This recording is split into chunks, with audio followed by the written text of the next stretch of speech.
Assalamualaikum warahmatullahi wabarakatuh.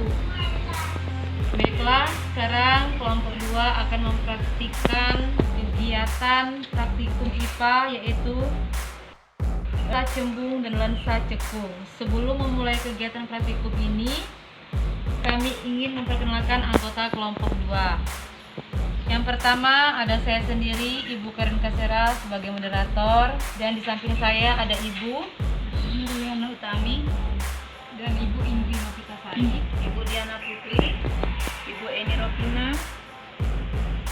Baiklah, sekarang setelah perkenalan kita akan memulai pada proses atau prosedur alat. Baiklah, sekarang kelompok 2 memasuki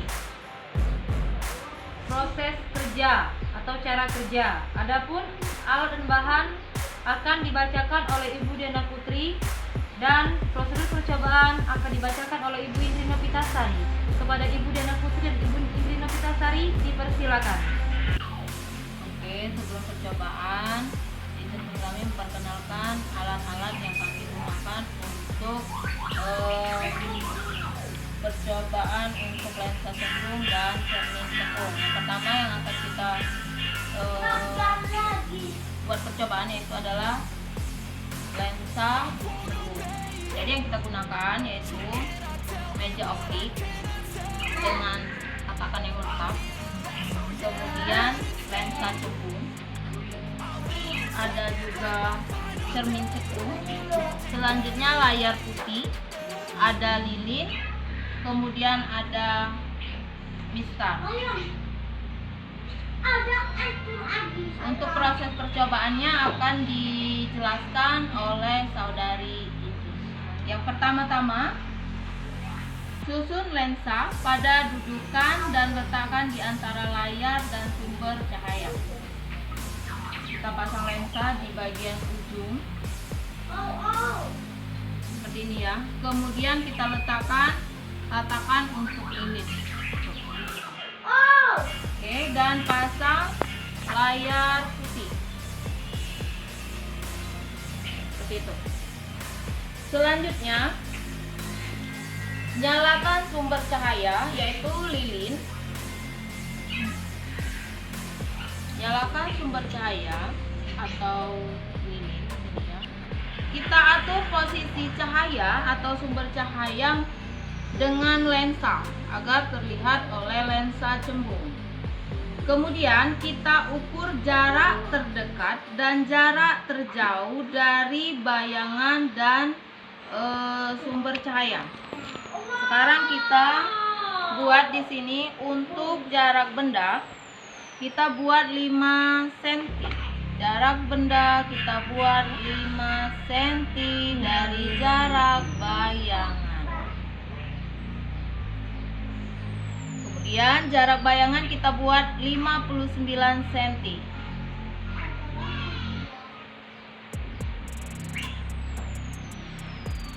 Oke.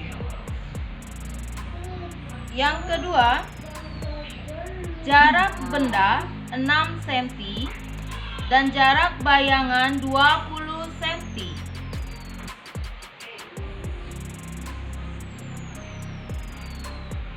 Oke.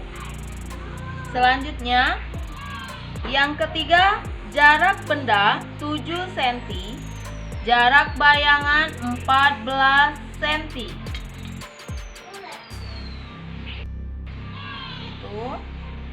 Lanjut ke percobaan keempat. Untuk jarak benda 8 cm, jarak bayangan 12 cm.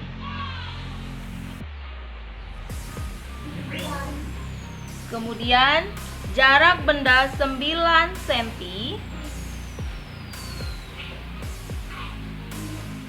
jarak bayangan 10 cm.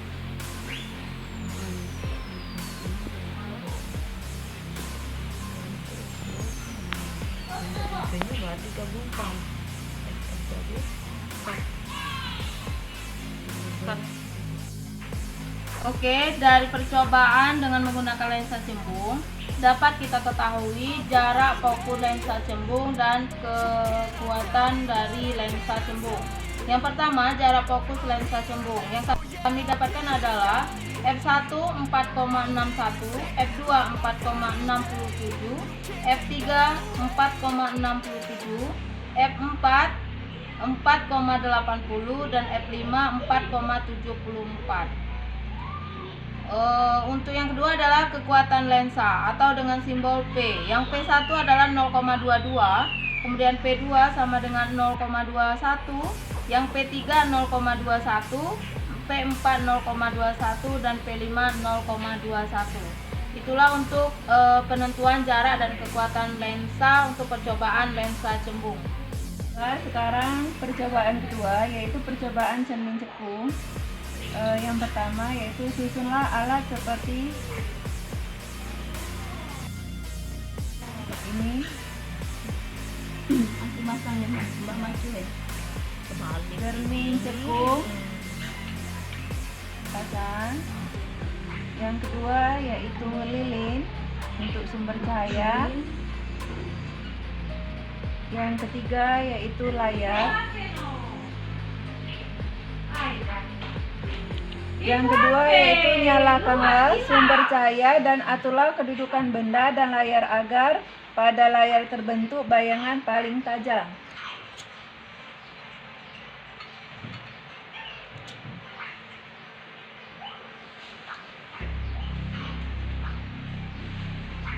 Yang ketiga, ukurlah jarak benda S dan jarak bayangan.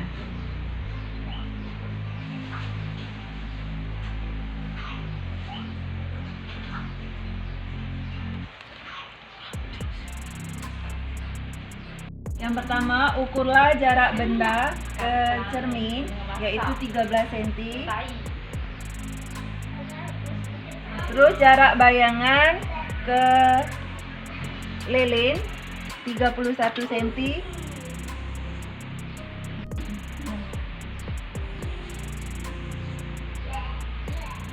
Percobaan kedua yaitu jarak benda 14 cm.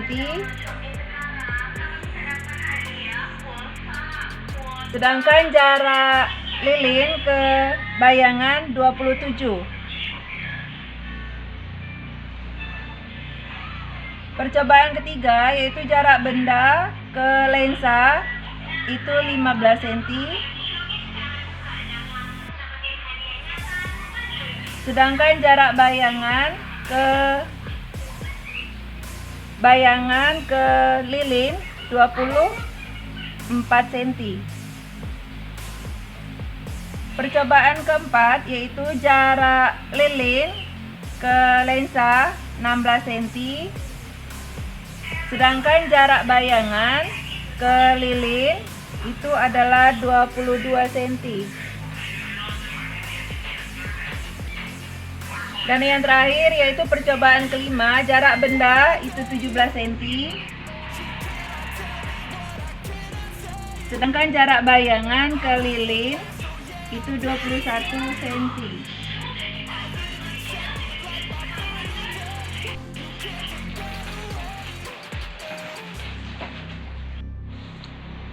Baiklah, pada tahap akhir yaitu kesimpulan.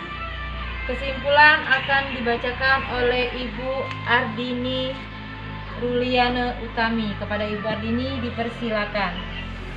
Baiklah, adapun kesimpulan praktikum kita hari ini yaitu lensa cembung dan cermin cekung.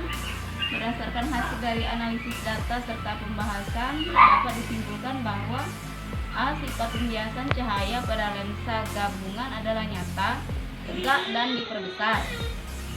B. Sifat-sifat bayangan yang dibentuk oleh lensa cekung adalah maya, tegak, dan diperbesar. Sedangkan lensa cembung yaitu nyata, terbalik, dan diperbesar. Selanjutnya, hubungan antara jarak benda, jarak bayangan,